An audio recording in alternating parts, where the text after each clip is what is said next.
I went through some of the questions, Tom, and most of them can be grouped together.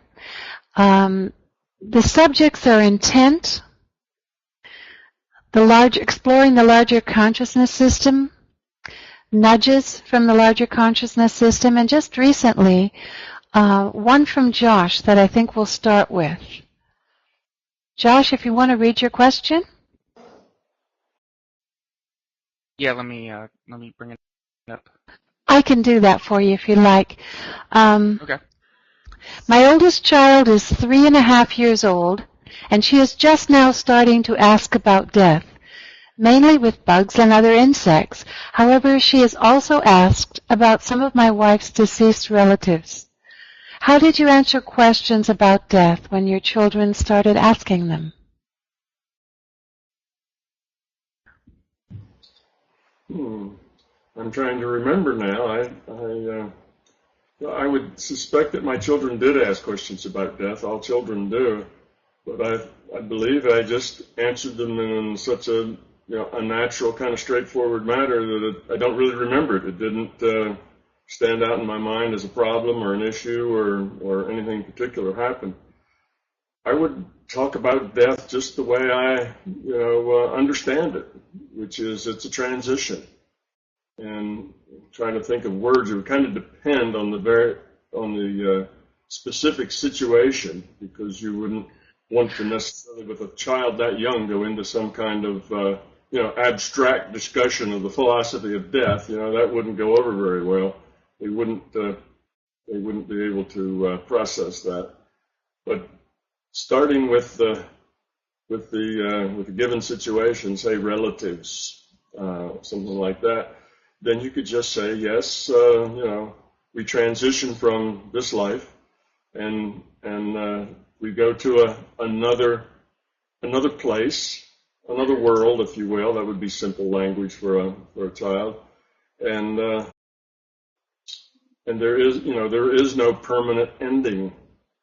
Now with the bug dies, and basically maybe it would be that death is just a part of life. And it's a part of life for all things. It's a transition period for all things with consciousness. And they probably don't understand the word consciousness and a lot of other things, but just by the tone of your voice, and that it's not a subject that you're afraid to deal with, and that you talk in the same tone of voice that they'd ask you about the wheels on your car. You just would have given them an explanation, and they will understand part of it and pieces of it, and they'll go, and go on. I think with something else, they'll be satisfied with that. If not, then you can answer it in a little more detail. I think the thing that disturbs children more than others is if they feel that their parent is very uncomfortable with the subject, that there's something wrong about death, or something not good about that, or something scary or something, because their parent doesn't seem to be able to give an easy answer like they could about anything else.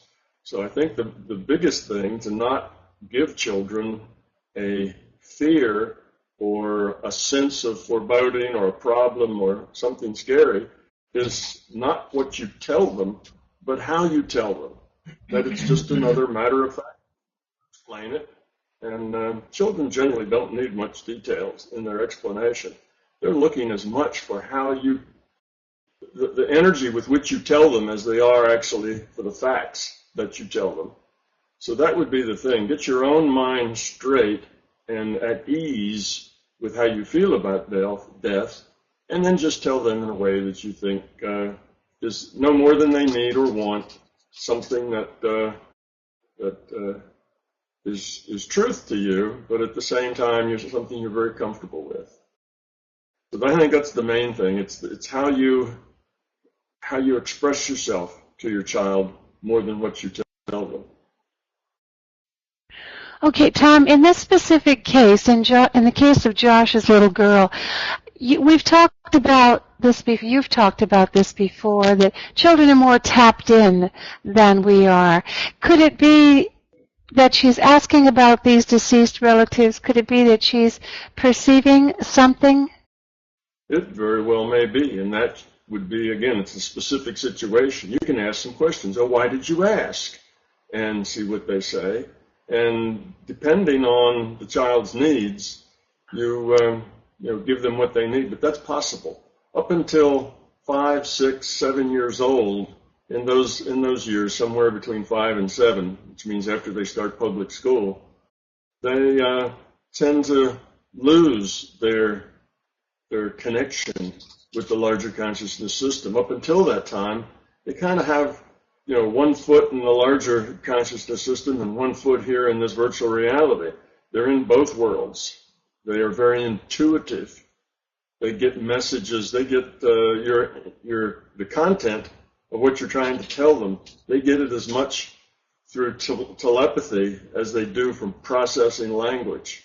So they are kind of connected pretty well from birth up to 5 to 7. After that, they lose it. So I'd say question them a little, ask some questions. But again, it needs to be lighthearted, not something that makes them feel uncomfortable. And take it just as far as they're willing to take it. When they're done, they'll kind of let you know because their attention will wander elsewhere and they won't really be paying attention to you anymore, and then it's enough. With little children, the key is not to give them more than they want or can process. You don't want to overdo it. You want to keep it at a very high level. And then if they have questions, you can ask them, well, is that what you needed to know? Is that what you wanted to know? Is there anything else? And if they say, no, that's it, then you're done. If not, then probe a little, see if you can't understand where the question's coming from. And do they have concerns? Is it just curiosity? That sort of thing. Okay, Josh, did you have anything that you wanted to add to that or ask? Well, something that just popped into my mind while we were talking is it seems like, depending on how we respond to the question, they can pick up on that as much as the actual content of the answer, our emotion. And one of the things that just popped into my mind is that, we don't want to transfer any fear onto them about it, but in a general sense, how would we deal with fear in little children in the most efficient way? Well, I guess the best way to deal with fear in children is first make sure you don't pass fear along to them. That's not helpful. If they have fear, and sometimes they'll come in with fear. There'll be fear that they're just born with. They're carrying over from the last experience or the experience before that or the one before that. So if they have fear, then the best way to deal with that with a small child is just to give them the comfort that things will be all right. You're there, that you won't let anything happen to them, and they will they'll be fine. Sort of like Daddy will take care of it.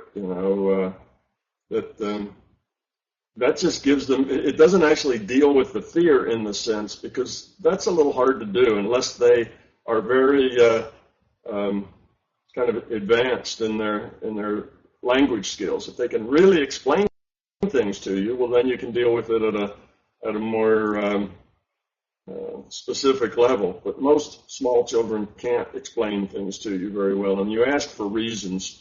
It's no telling what you get, but it may or may not actually have anything to do with the reasons. They sometimes just feel obligated to tell you something when you ask them a direct question like that, so they just make up something that maybe they hope will work, that you'll take as an answer. So mostly you're not going to get a lot of detail about it, so the best you can do until they get old enough to express the fear more succinctly is to give them the comfort that it'll be all right, and that you're there for them, and not to worry about it. Great, thanks. Okay, well, thanks. If that's answered your question, Josh, we'll move on to the next question. Oliver and Pally all had elements from 3 questions that were to do with intent. One, how can we formulate a clear intention? What are the tools and exercises for that? Pally asks, is every expression of intent or focused pure intent in any reality frame modifying the probability of occurrences? And can another's intent affect our ability to react with love? So we'll start with the first, which came from Oliver. How can we formulate a clear intention, and what are the tools and exercises you can use?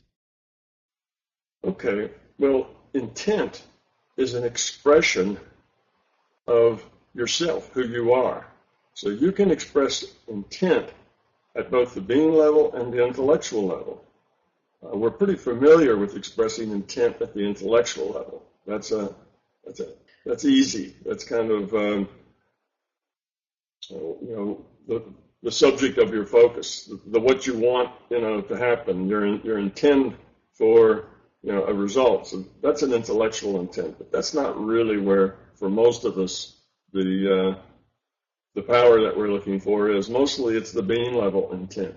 The being level being a representation of what you are at the core, who you are at the core. And at this level, it's just an expression of self. It's really hard to manipulate. You can manipulate the intellectual component of your intent, but the being level part of your intent, which is probably the largest part of your intent, is just an expression of you. So the way you get that intent to be stronger and more focused is for you to be stronger and more focused. In other words, for you to get rid of the noise in your consciousness. And we usually start with meditation to do that. But you get a low noise. If you're a low noise consciousness, then your intent will be a low noise intent, which means it will be sharp and strong. Now, as far as sharp and strong is only part of it. The other part of it is it has to be clear, very clear. And we don't tend to speak real clearly unless we are, unless we all have our degrees in logic from the philosophy department. We don't tend to speak real clearly. We assume that other people from the context will know what we mean. That isn't true in the larger consciousness system. Pretty much what you say is what you get. So if your intent is kind of general, the way you're used to speaking, and it hasn't really specified exactly what you intend, then you may.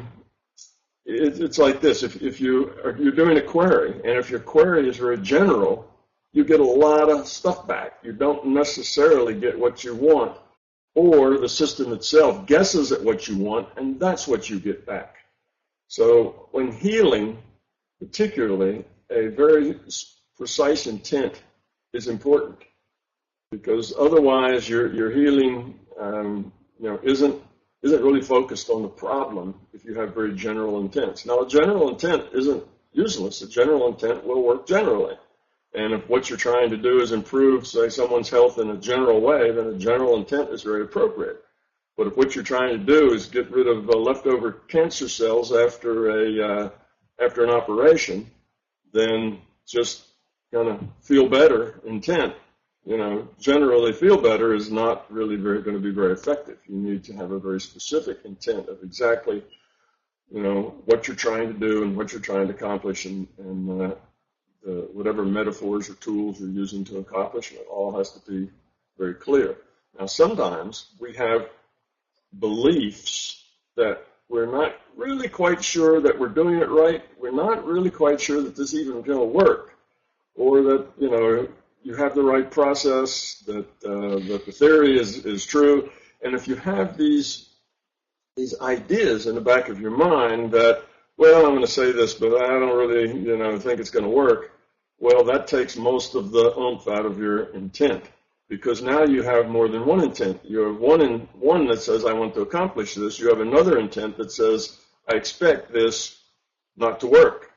It's all, that's part of an intent. I intend this not to work is very close. If you expect it not to work, there's some energy you're putting in for it not to work, because that's part of what you're sending. So intent isn't just intellectual. In your intellect, your intent is very focused on, I want this to work. But at the being level, if you're confused and have misgivings and not sure what you're doing, that part at the being level intent is to the opposite. So you're pushing with one hand and pulling with the other. And that's very, that's less less likely to be effective.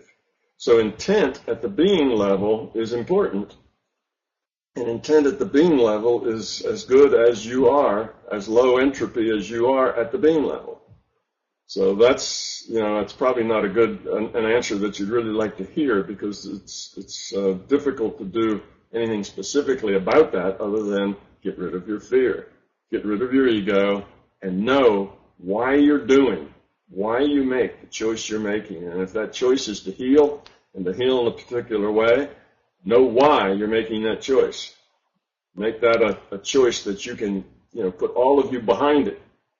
It's something that you intend from the core up to the intellect. And then you will be more effective. So an intent gets directed, you can say, in many ways, by the intellect. But a lot of the power has to come from the being level.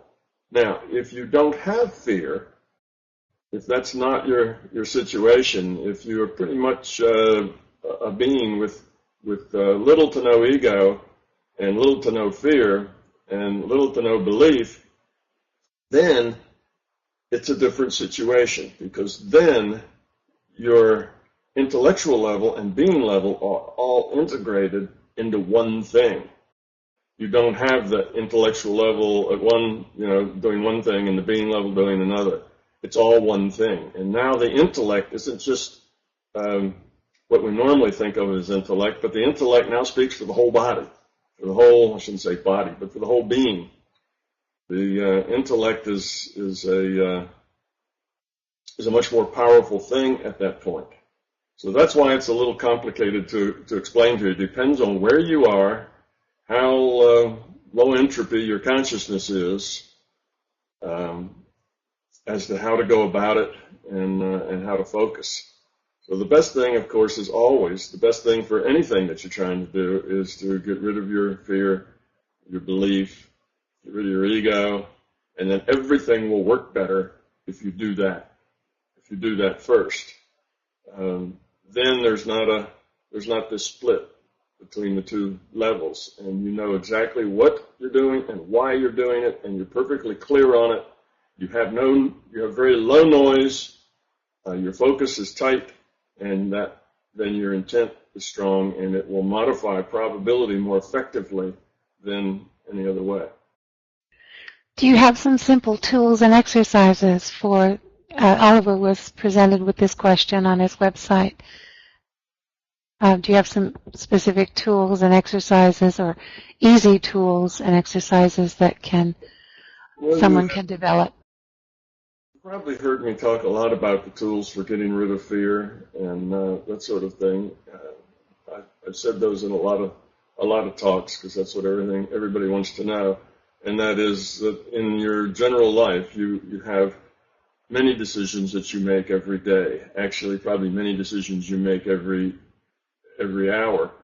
And if any time you have a sense, a feeling that things aren't right, anxiety, upset, annoyed, any of the things that we'd say that are negative, then try to go inside yourself and see, why do you feel that way?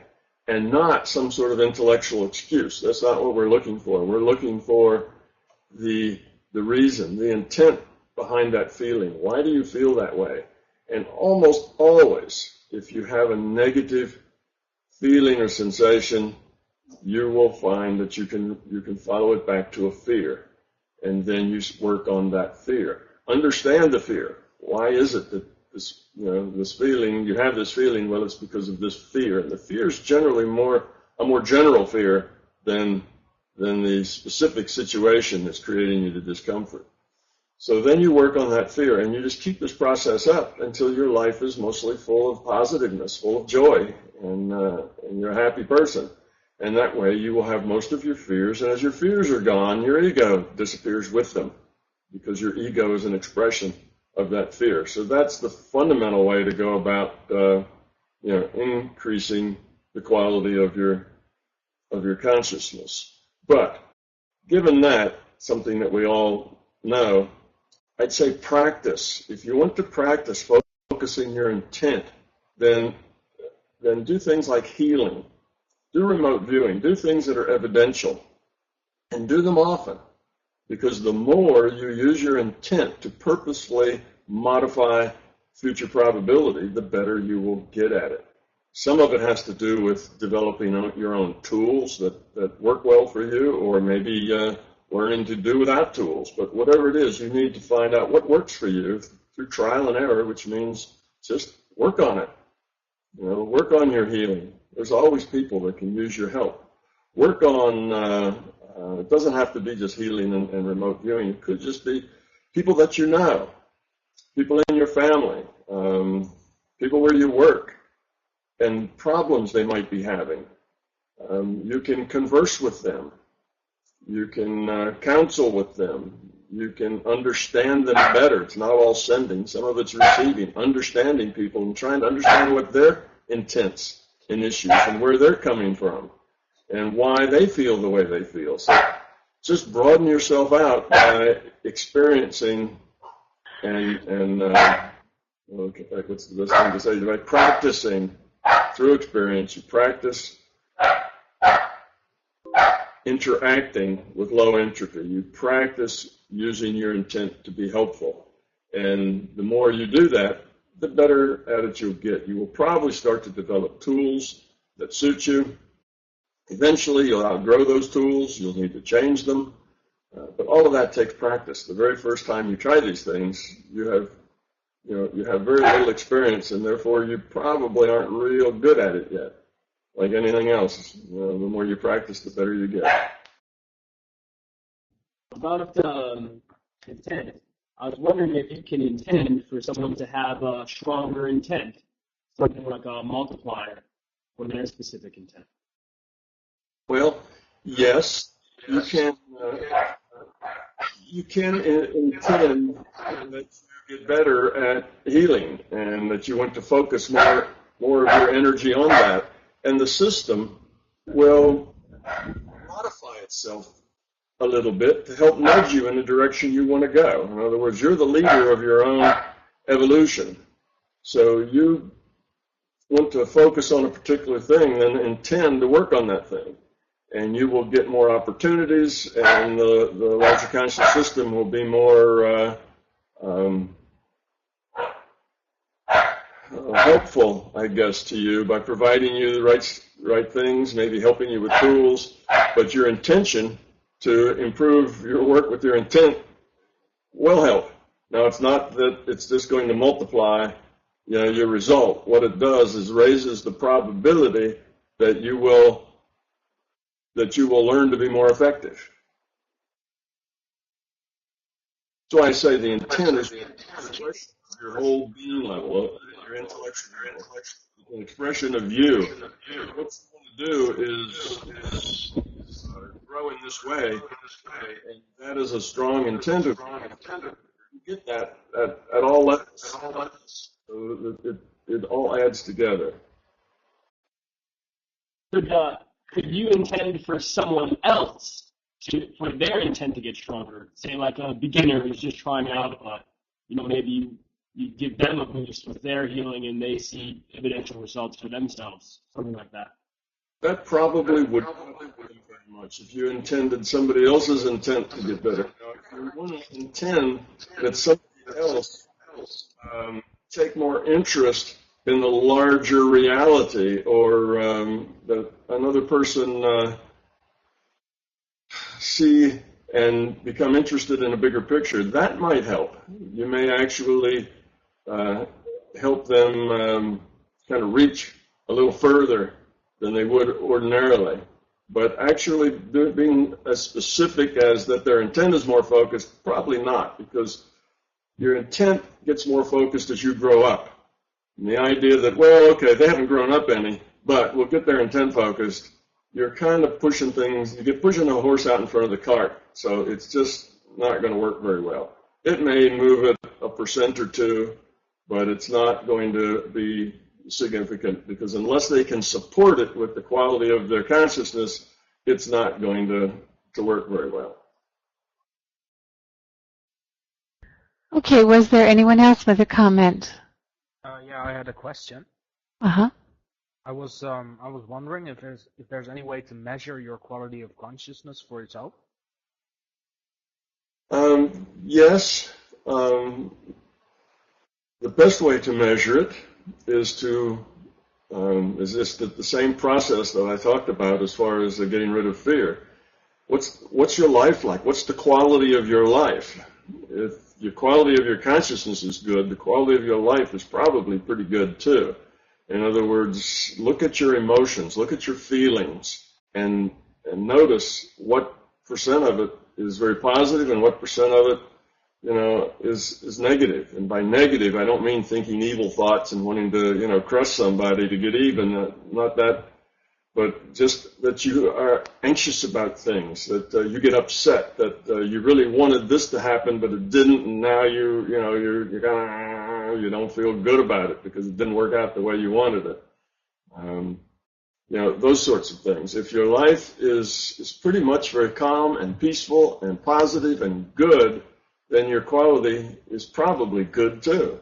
If your life is full of anxiety and angst and things that I would just label negative, then your quality is probably not so good. So that's the best way. Is how are things? How do you relate? How do you relate to people? Do you struggle? Do you struggle with your children, with your spouse, with your coworkers, with your boss? Is it constantly struggling with other people, trying to get them to see things the way you see it? Because obviously the way you see it is the right way and the way it needs to be, and you just have to help them see that. And because they don't see that, you're frustrated and you're angry when they do things that are in the wrong direction, and that shows a lower quality of consciousness. So that's the best way to tell you. Just look at your own feelings, thoughts. Do you have time for a follow-up question? I have all the time in the world. Okay, great, thanks. So I was wondering, how does willpower factor into that? If you have trouble finding the willpower to do stuff, is that indicative of low quality consciousness or high entropy? Not necessarily. It depends on what your understanding is. A lot of your willpower has more to do with focusing on what you want to do. Where do you want to where do you want to put your energy? And your intent is more focused on, how you're going to do it, making it happen. So your will is almost like the planning function on, which way are we going? What do I want to accomplish? Kind of a bigger picture thing. And your intent is more of how you're going to get there, how you're going to make that happen. What has to happen now? It's more of the how rather than the what of the will. So a will that isn't interested in growing up could be a will that's low quality, or it could be an individual that's reasonably good quality, but they have very little understanding. They don't have much focus. Their will is just kind of spread in a general way. They're not really planning or moving in any particular direction. And there's not anything really wrong with that. You can grow up and increase the quality of your consciousness in kind of all ways, all at the same time. That's probably maybe a little slower, but that works fine. Or you can take your will and focus on things. Well, I want to focus on, understanding and interacting in a larger conscious system, or I want to focus on getting rid of my fear, or I want to focus on something else. And then you tend to make a lot more progress in that one area more quickly because you're focused on it. Otherwise, you may just want to make slower progress, or at least as much progress as you can on all things all at once. So not having a lot of need to go do something or a lot of will to do it, it may just be your strategy for working. It's not necessarily a low quality of consciousness. On the other hand, if it means that you have no clue as to what you're doing, why you're doing it, that your choices need to be morally based. They need to be good choices, choices toward love. And you think, well, it doesn't matter. It's okay if you lie, cheat, and steal as long as you don't get caught. Getting caught's the bad thing. The lying and the stealing and the cheating is not all that bad. So then, if your will is working on that kind of assumption, then that's a low quality of consciousness attitude. So anyway, I don't know if I've answered your question, but will and intent are very much intertwined with each other. So Yeah, that was very helpful. Thanks. Separate them and talk about them individually. Okay, we'll move to the second part of the intent question from Pally. Is every expression of focused pure intent in any reality frame modifying the probabilities of occurrences? Yes. In general, I'd say that is true. So if your intent is muddled and non-specific and not very strong or very focused, it is still modifying future probability. It's just not modifying it with much strength and much power. But yes, intent, whether it's something that is focused by will, if it's something that's, that our intent is focused, something we're really trying to accomplish, or whether it's just vague and diffuse, it still modifies future probability. One just much more strongly than the other. So as the average person who has no clue that they can modify future probability kind of muddles through life, they are still affecting future probability. So it's not like you have to get certified first before you can use your intent to modify probability. Everyone does it. It's just some do it more powerfully than others. Did anyone have a comment on that or a question for that? Okay, we'll move to the second part of the third part of the intent question, also from Polly. Can another's intent affect our ability to react with love?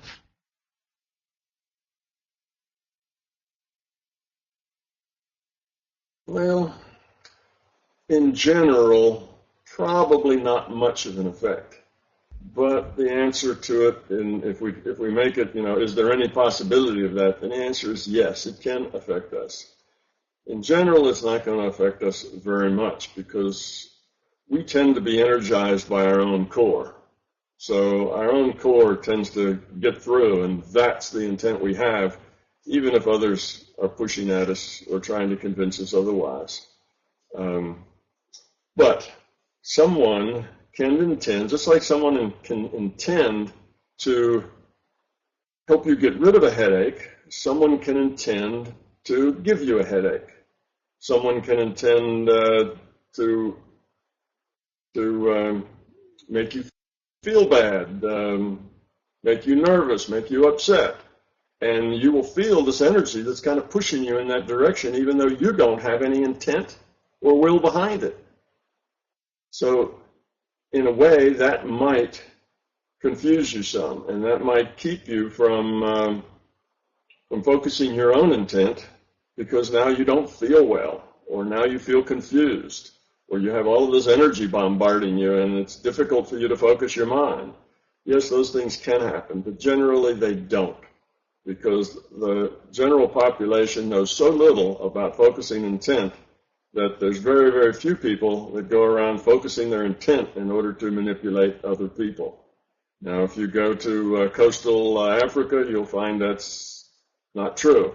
There's lots of people who understand that focused intent modifies future probability. They don't understand it in those terms, but they understand that they can make things happen with their minds. And it is used to hurt each other, to get money, give me money, or I will, create problems for you, this kind of a thing. But in our culture, it's a very weak influence. But you feel it sometimes. Sometimes you go into a place where there's lots of energy that's just unsettling. You just can't think very well there. You can't wait to leave because it's so And it may not be that it's negative. It may just be that it's strong and it's totally, kind of random. And it makes it harder for you to focus your own thoughts with all that random energy going on. Well, that's you being impacted by other people's intent. So yes, it can happen. Generally for most of us in Western culture, it doesn't happen very strongly.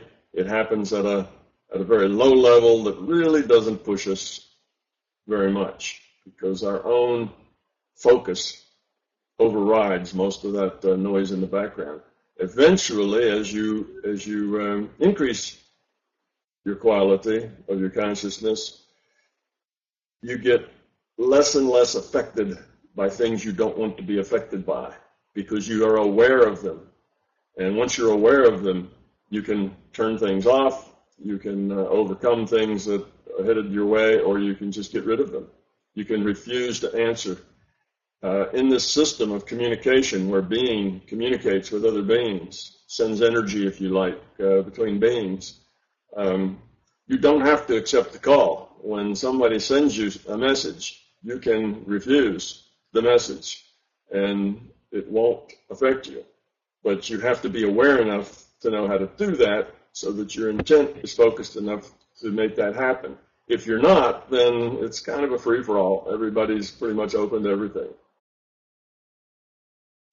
Polly, you had a question? Yes, thank you very much, Donna, and thank you very much, Tom. Can you hear me? Hello? Yes, I hear you. Okay, thank you. So I thought that maybe a good example of such a, let's say, noisy place would be maybe a shopping mall.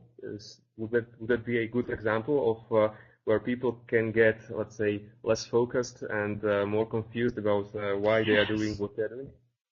Yes, absolutely, and even different kinds of stores in a mall. You can walk into, let's say a computer shop, an Apple store, or something like that, and it's a totally different buzz going on in your mind than if you walk into,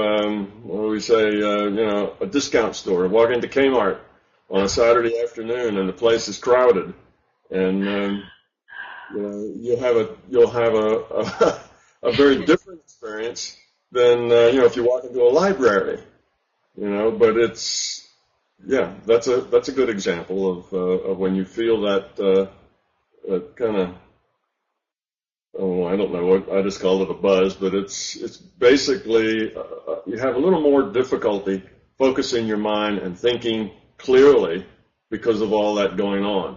And part of that's because you're not yet skilled at eliminating and canceling all that out.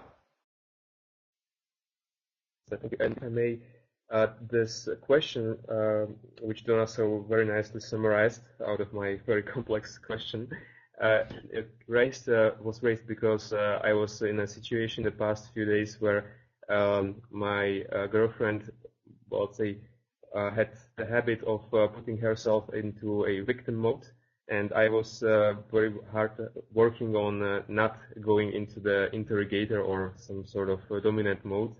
And because she put herself into the victim mode in our conversation and interaction, I would say she, forced me partially into this interrogator mode, and I, lost my control of what I was doing. That's why I asked this question.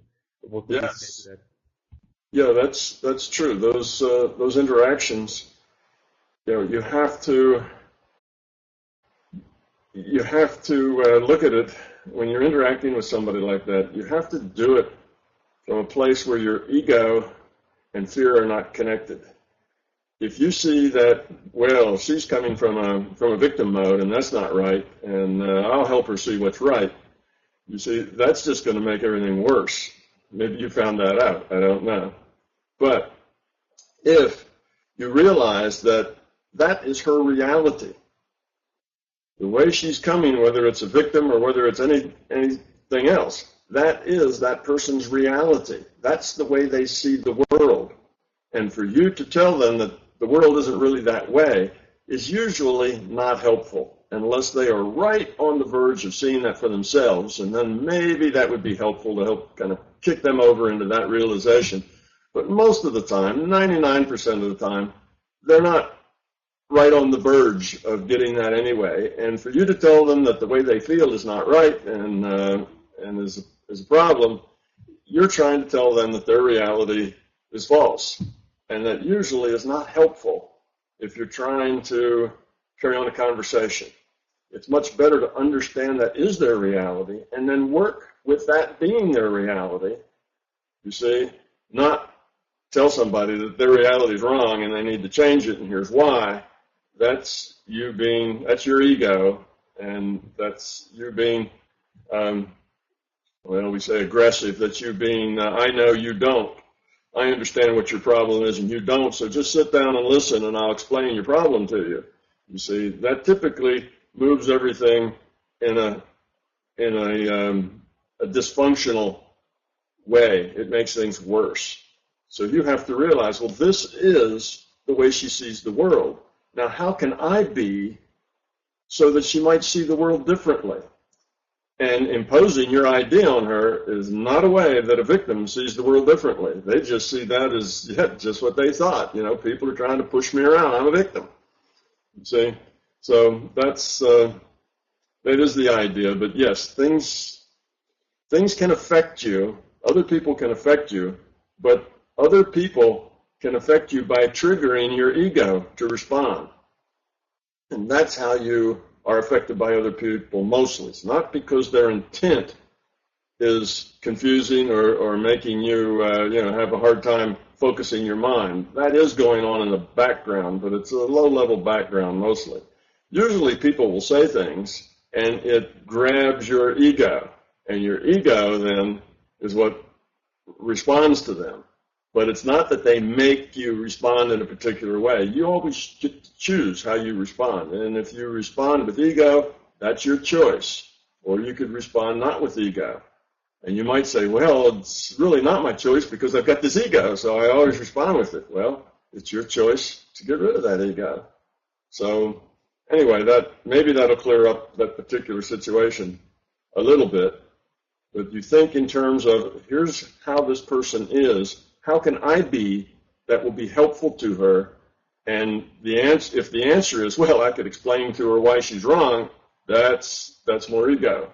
It's how can I be, not what can I say, but it's how can I be so that it will help her see that at least sometimes, she's not the victim. Okay, is that good, Pally?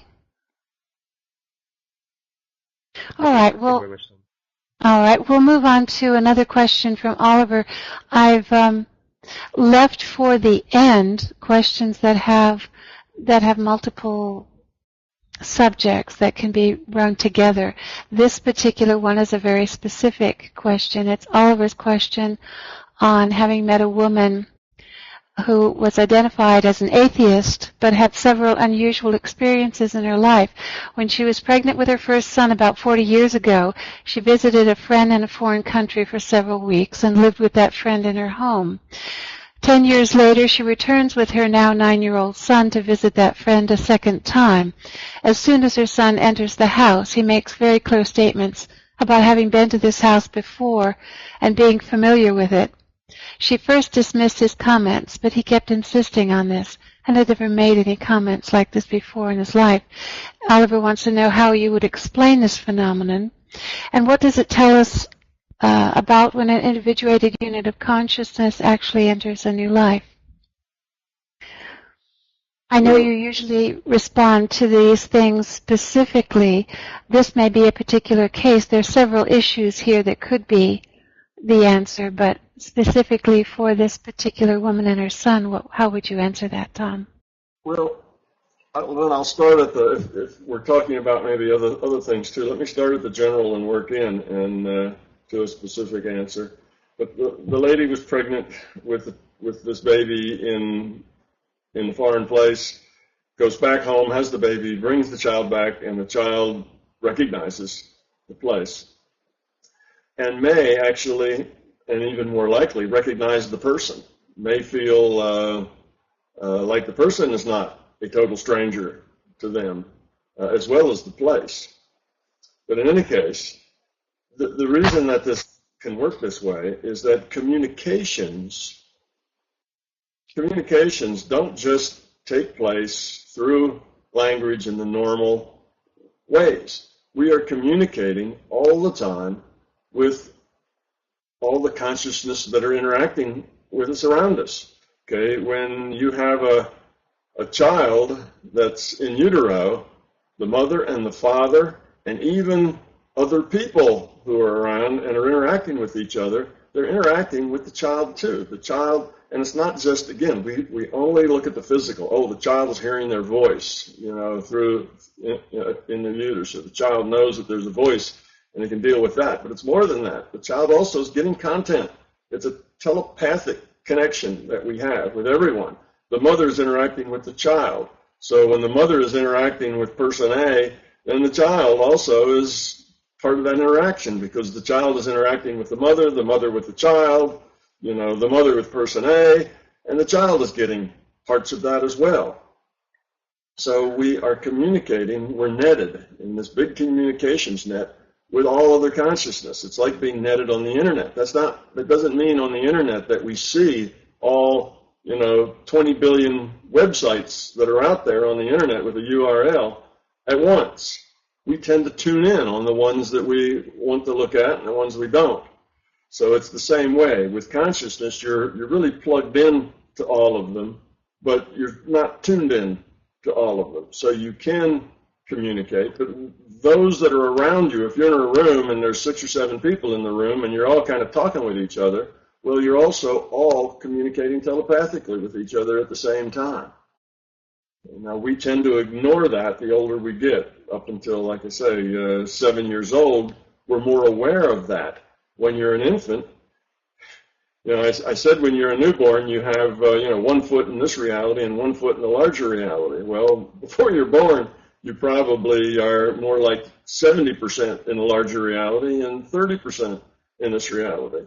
So you are plugged into everything. And it's probably not that this child remembered everything very specifically, like, oh, I remember the red flower vase, sitting on the table, as they got a feel for it, that it's a deja vu kind of thing. I remember this place. I remember the layout, general things like the layout of the place. I remember this person feels familiar to me, not like a stranger. It's going to be most likely at a feeling level more than at an intellectual level. And then if you want to communicate, if this child then wants to communicate this feeling level thing that he's experiencing, he has to put it into words. He has to turn it into a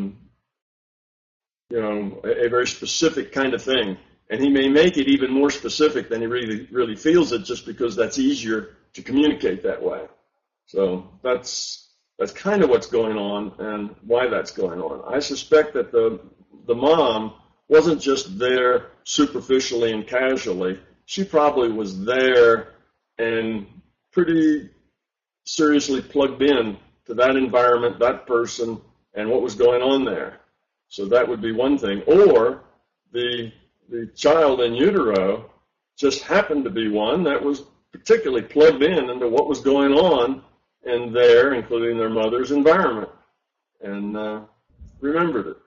And or the larger consciousness system thought, this will be a good lesson for this lady. So let me just energize these experiences in this child's consciousness that he had while he was there and bring him back up into his memory. And he'll say something to his mom, and it'll be a good learning experience for his mom. So it may be that even though the mom didn't experience it real strongly to imprint the child, or the child wasn't really paying attention that much, the system created that result just because it was a good opportunity to help the mom see a bigger picture. So all those possibilities, could have happened. Maybe all of them together, or it may have been just one of them. Did you have something to add to that, Oliver, or to ask? No, actually, yeah, that's fine. Yeah, I just wanted to remark that it definitely was important for her because, as I told you in the beginning, she identified as an atheist, but when we began to talk about some kind of the deeper subjects, that's the story she began talking to me about, and it stuck with her because it didn't make sense to her, and it still happened, and her son was very insistent about it, so it changed her probably on a deeper level because that happened. Well, it probably opened her mind a little bit, and being an atheist or a theist isn't so much important as it is being open-minded. That means you have room to move. So yes, it may have just been the larger conscious system taking an opportunity to provide a lesson to help someone grow a little bit more because they had a belief that was getting in the way of their growth. And now this challenges that belief and kind of opens things up a little bit. So could be something that was nudged.